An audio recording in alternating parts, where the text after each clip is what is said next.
विद्यार्थी मित्रों नमस्कार। पिछले सेशन में मैंने कक्षा 7 के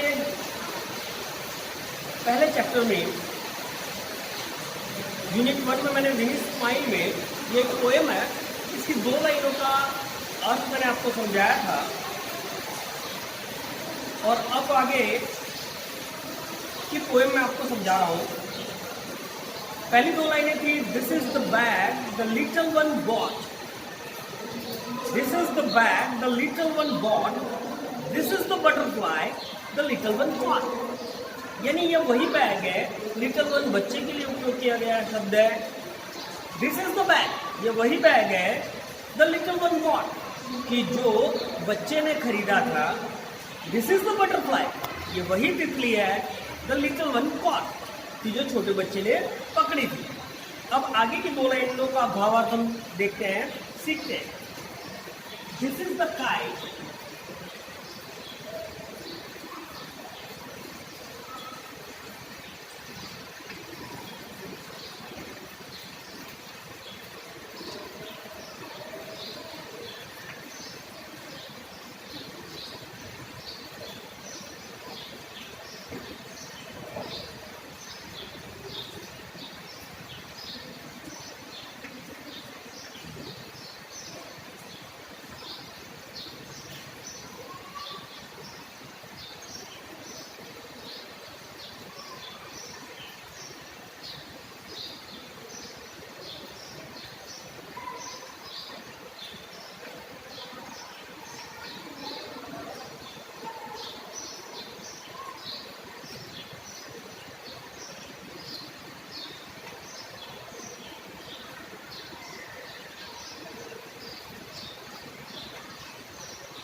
देखो विद्यार्थी मित्रों, अब आगे की 2 line, this is the kite the little one flu, this is the whistle the little one flu.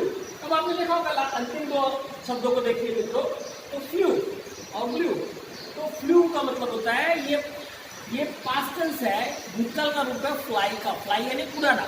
अब इन दोनों पंक्तियों के अर्थ आप देखिए, तो this is the kite the little one flew, ये वही काइट है, ये वही पतंग है। काइट यानी पतंग। काइट का मतलब क्या होता है विद्यार्थी मित्रों? काइट का मतलब होता है पतंग।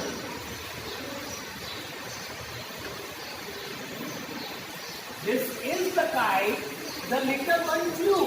लिटिल वन किसके लिए उपयोग किया गया शब्द है? मैंने पिछली बार आपको समझाया था। लिटिल वन बच्चे के लिए उपयोग में आया हुआ शब्द है। लिटिल वन यानी बच्चा। This is the kite the little one flew, fly। क्रिया बच्चा हम क्यों लगाते? टू फ्लाई यानी उड़ाना या उड़ना, उड़ाना या उड़ना।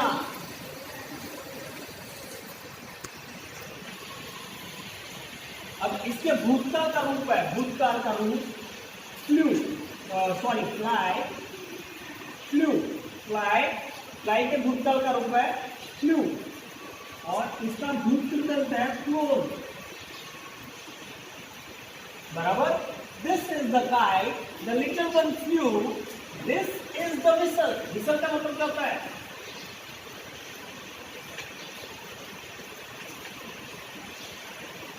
छोटे बच्चे सीटी बजाते हैं ना, सीटी, वो सीटी जो होती है ना, सीटी। अब धातु की बनी हुई भी आती है, प्लास्टिक के फाइबर की बनी हुई भी सीटी होती है, बराबर। तो सीटी, बराबर, तो सीटी, बराबर है ना। विसल क्रियापद भी बन सकता है। ये सारे चीजें मैं आपको ग्रामर में पढ़ाऊंगा, तब मैं आपको बताऊंगा। तो विसल, विसल का मतलब होता है सीटी, दिस इज द विसल, ये वही विसल है। द लिटिल वन ब्लू, तो जो छोटे बच्चे ने बजाई थी। फिर से दोनों पंक्तियों को देख लो। This is the kite the little one flew, ये वही पतंग है जो छोटे बच्चे ने उड़ाई थी।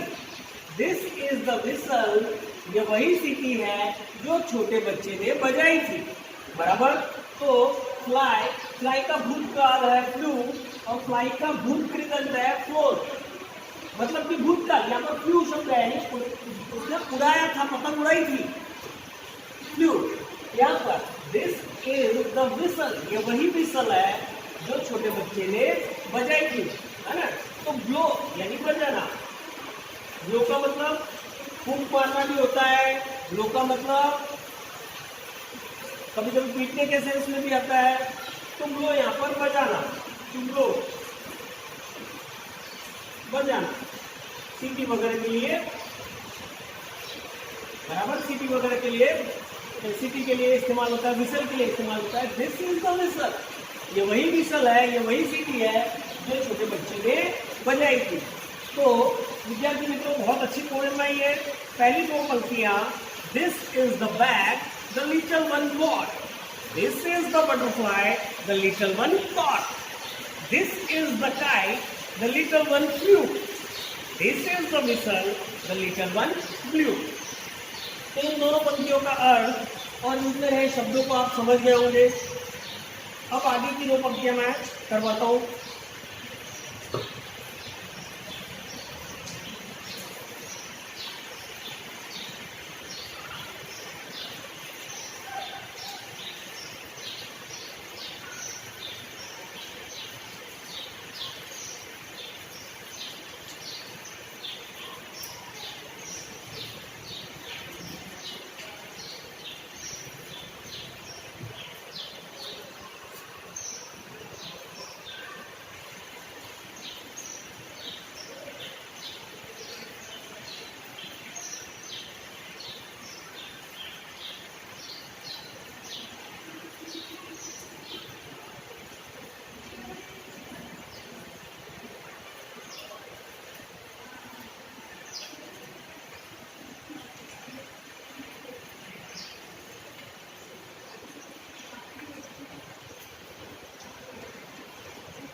अब विद्यार्थी मित्रों, इन दो पंक्तियों को देखिए आप ध्यान से, वो पढ़ने का प्रयत्न करिए।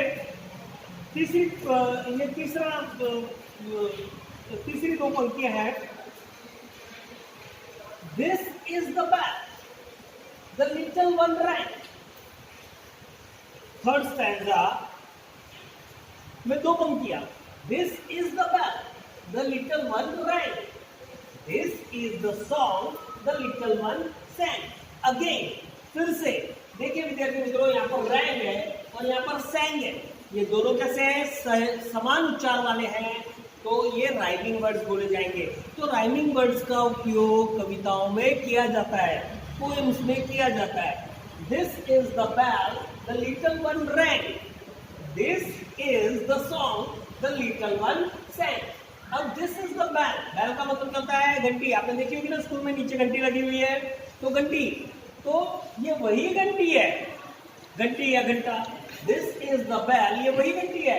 द लिटिल वन रैंग, जो छोटे बच्चे ने बजाई थी। रैंग, ये रिंग का पास्ट टेंस है, रिंग का भूतकाल है, तो बजाई थी। दिस इज द बैल the little one wrong, this is the song, song का मतलब होता है गाना। दिस इज द सॉन्ग, ये वही गाना है। द लिटिल वन सैंग, बराबर, जो ये वही गाना है जो छोटे बच्चे ने गाया था। देखो अगेन भूतकाल, सैंग। अब विद्यार्थी मित्रों, जैसा कि आप जानते हो, छोटे बच्चे होते हैं, काफी आनंद करते हैं। हमने भी अपने बचपन में खूब आनंद किया था, आप भी आनंद करते हो। तो ये अभी में देखो, बैल, बैल का मतलब होता है घंटी, BELL, ये ई है विद्यार्थी मित्रों, BELL। बैल का मतलब होता है घंटी या घंटा, घंटी, बराबर है ना। लिटिल वन शब्द किसके लिए आया है? लिटिल वन शब्द आया है बच्चे के लिए, बराबर। The little one rang, little one, sorry,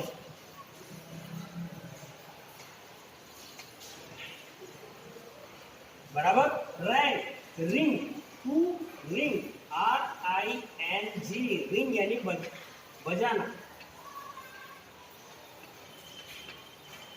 अब देखा विद्यार्थी मित्रों, मैंने आपको ब्लो में भी बजाना समझाया था, मगर वो विसल थी, विसल के साथ में ब्लो का उपयोग होता है। और यहाँ पर रिंग यानी बजाना यानी घंटी के लिए हमको रिंग का इस्तेमाल करना पड़ेगा। रिंग बजाना, रिंग का भूतकाल है रैंग, और इसका भूत कृदंत है तीसरा रूप रंग। अब इनका उपयोग मैं आपको ग्रामर जब चलाऊंगा तब मैं आपको समझा दूंगा। This is the bag the little one wrong, this is the song the little one sang। ये वही गाना है। फिर से इनका अर्थ मैं आपको समझा देता हूँ। दिस इज द बैग, ये वही घंटी है, द लिटिल वन रैंग, जो छोटे बच्चे ने बजाई थी। दिस इज द सॉन्ग, ये वही गाना है, द लिटिल वन sang, जो ये वही गाना है जो छोटे बच्चे ने गाया था, बराबर। तो अब this is the song, song का मतलब होता है गाना, बराबर, और sang, सिंग, सिंग का मतलब होता है गाना, टू सिंग यानी गाना, गाना, गाना, गीत गाना, सिंग यानी गीत गाना।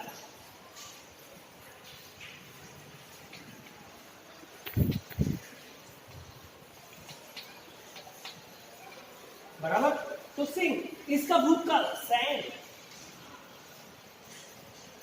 और इसका भूत कृदंत संग। अब यहाँ पर देख लो बेटा, यहाँ पर अर्थ क्या लगाएंगे, गाया था, यहाँ पर रैंग बजाया था, the little, the this is the बैल, ये वही घंटी है, द लिटिल वन रैंग, जो छोटे बच्चे ने बजाई थी। दिस इज द सॉन्ग, ये वही गीत है, वही गाना है, गीत, यहाँ पर गीत भी लिख लेते हैं, गाना या गीत, ये वही गीत है जो छोटे बच्चे ने गाया था। तो ये सिंग यहाँ पर क्रियापद है, सिंग का भूतकाल है sang, भूत कृदंत है संग, रिंग का भूतकाल है रैंग, भूत कृदंत है रंग, बराबर। आप लोग समझ गए होंगे। तो ये भूतकाल है, भूतकाल के संदर्भ में उपयोग में लाया गया है। यहाँ पर रैंग यानी बजाया था और sang यानी गाया था, बराबर। This is the bell the little one rang, this is the song the little one sang, बराबर। अब इन पंक्तियों में, दो पंक्तियों में आप अर्थ समझ गए होंगे। अब आगे आने वाली दो पंक्तियों को हम पढ़ेंगे।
Good morning, sir.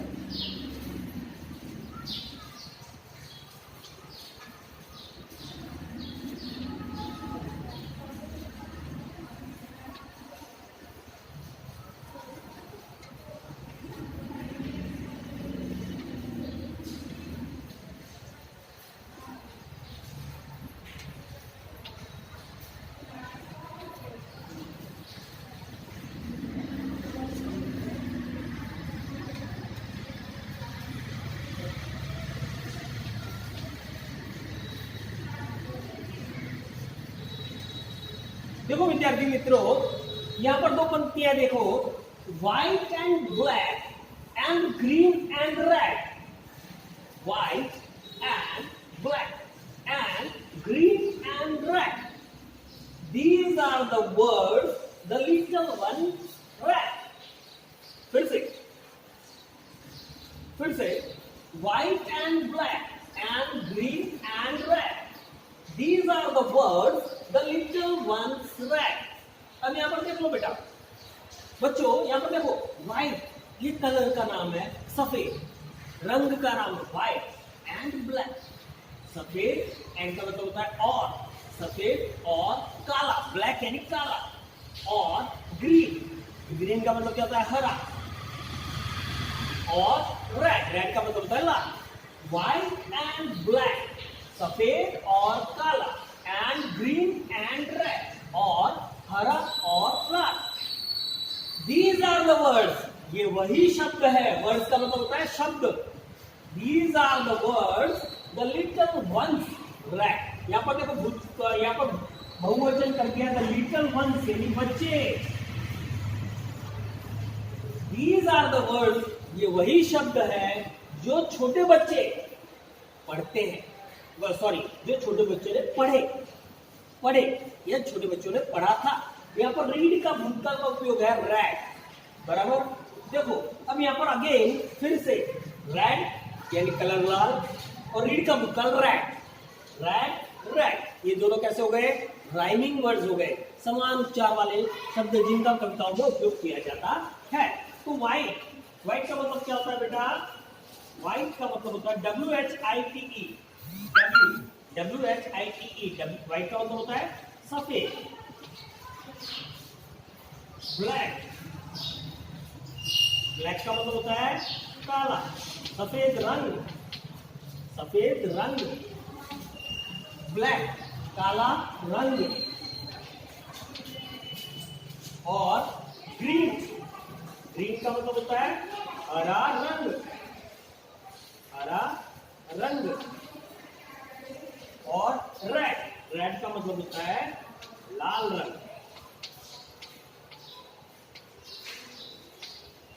आपको भी रंग पसंद होंगे, अलग अलग रंग, मुझे भी रंग पसंद है. कई लोगों का जो रंग, कई लोगों को अपना पसंदीदा रंग होता है. जैसे मेरा पसंदीदा रंग है पीला रंग, मुझे बहुत पसंद है. सफेद रंग भी मुझे पसंद है, मगर मैं पीला ज्यादा पसंद करता हूँ. तो बच्चे कलर बहुत पसंद करते हैं, और बच्चों को चित्र बनाने में भी आनंद आता है. तो चित्र बनाने में क्या होता है, रंगों का उपयोग होता है, बराबर. तो व्हाइट का मतलब होता है सफेद, ब्लैक का मतलब होता है काला, ग्रीन का मतलब होता है हरा, और रेड का मतलब होता है लाल. White and black and green and red, सफेद और काला और हरा और लाल. These are the words. Word का मतलब होता है शब्द, वर्ड का मतलब क्या होता है शब्द, और इसके अंत में हमने ऐसा अगर लगा दिया तो वो बहुवचन हो जाता है. वर्ड एक शब्द, वर्ड्स अनेक शब्द. These are the words, ये वही शब्द है. These are the words, ये वही शब्द है.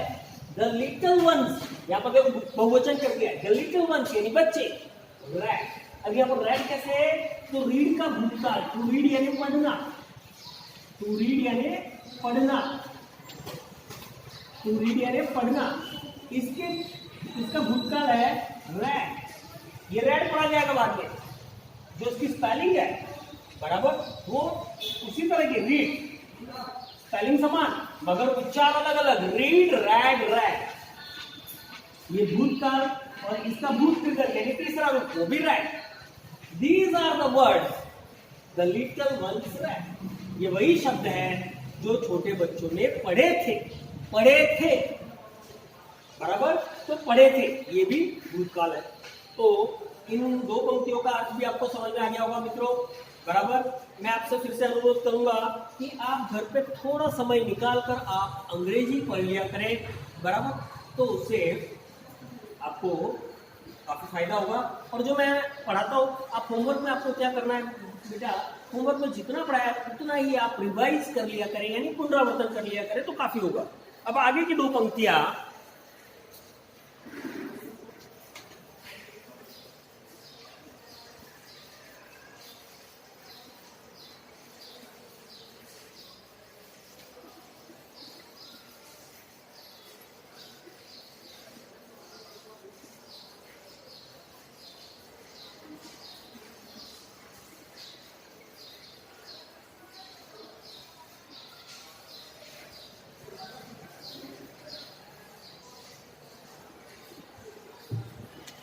अब आगे की दो पंक्तियां देखो विद्यार्थी मित्रों। These are the pictures the little ones drew.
अब यहां पर देखो विद्यार्थी मित्रों, दीज आर द पिक्चर्स, ये वही चित्र है, द लिटिल वंस ड्रू, कि जो छोटे बच्चों ने, यहां पर अगेन बहुवचन, लिटिल वंस बहुवचन।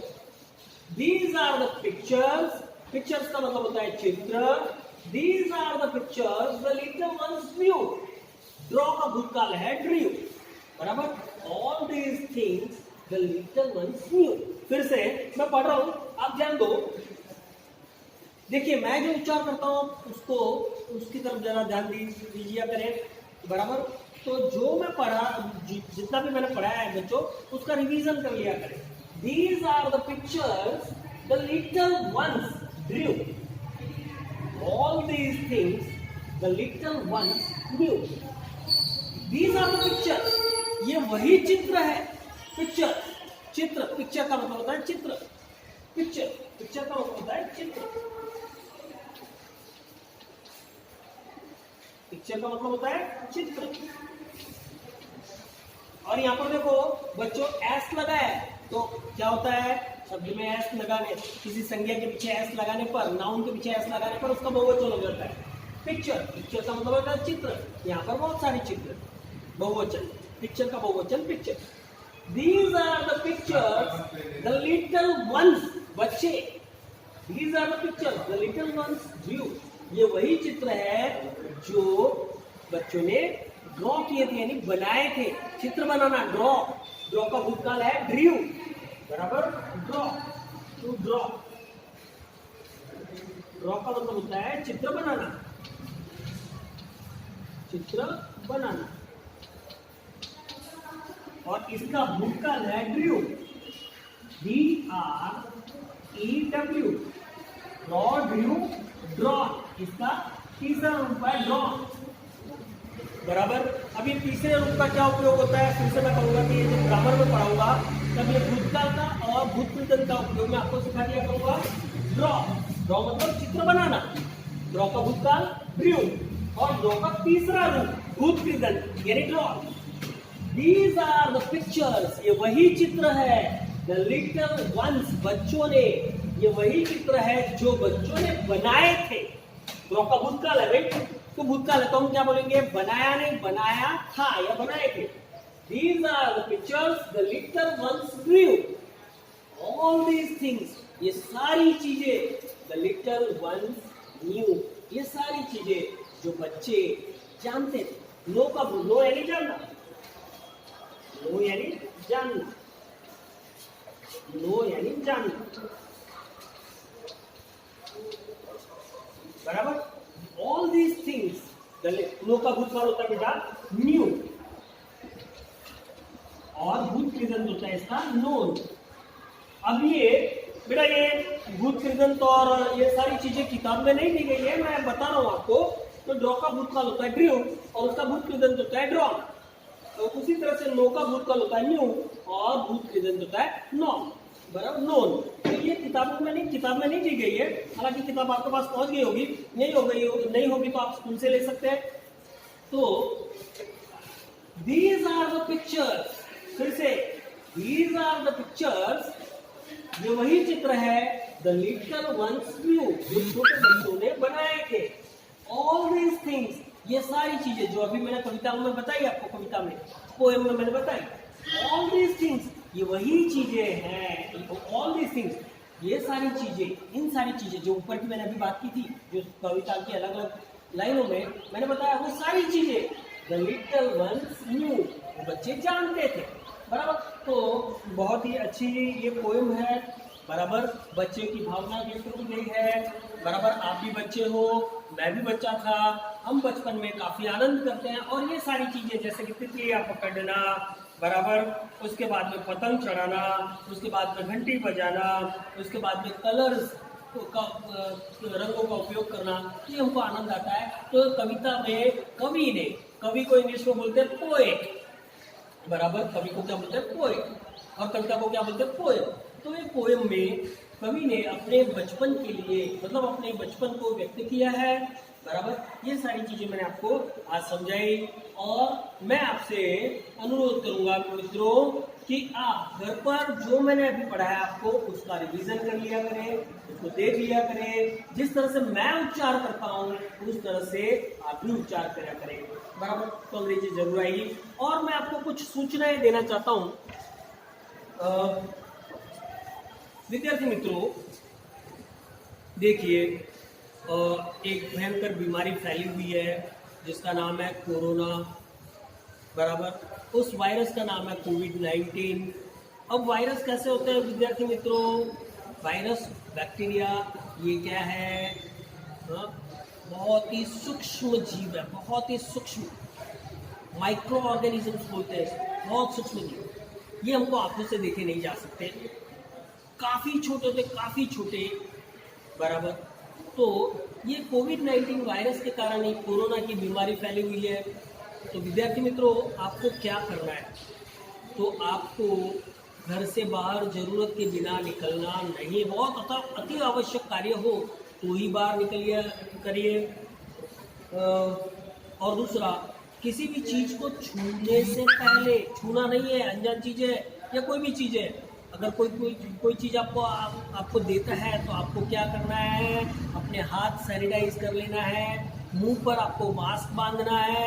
और मैं तो बोलता हूँ, अगर आप सीढ़ी चढ़ रहे हो, आपका घर दूसरे या तीसरी मंजिल पर है, चौथी मंजिल पर है, बराबर, आपका जो भवन है वो मल्टी स्टोरीड है, बराबर ऊंचा है, अगर आप सीढ़ी चढ़ रहे हो तो सीढ़ियों की जो दीवार होती है या रेलिंग्स है उस पर भी हाथ नहीं लगाए, क्योंकि हो सकता है वहां पर किसी कोरोना पॉजिटिव व्यक्ति ने, जिसके अंदर कोरोना के वायरस है, उसने हाथ लगा लिया हो तो वो हमारे अंदर भी आ सकते हैं। तो आपको क्या करना है?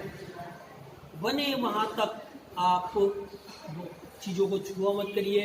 अगर आप बाहर बाजार से कोई चीज़ लाते हो, तुरंत उस चीज़ को, जैसे सब्जी वगैरह लेकर आया, सब्जी आपने धोने के टाइम डाल दी और खाने का जो सोडा होता है वो उसके अंदर डाल दिया, धोकर, और अपने हाथ सैनिटाइज करने हैं। आपको बार बार आपको अपने हाथ सैनिटाइज करने हैं, मुंह पर आपको मास्क बांधना है, कहीं बाहर जाकर आते हो आपको नहा लेना है, 2 गज की आपको दूरी बनाकर रखनी है, एकदम चिपक कर किसी से नहीं खड़े रहना है, 2 गज की आपको दूरी बनानी है। ये वायरस है बेटा, तो आपके शरीर के अंदर पहुंचकर आपके शरीर को नुकसान करेगा। तो आपको ये सावधानियां रखनी है।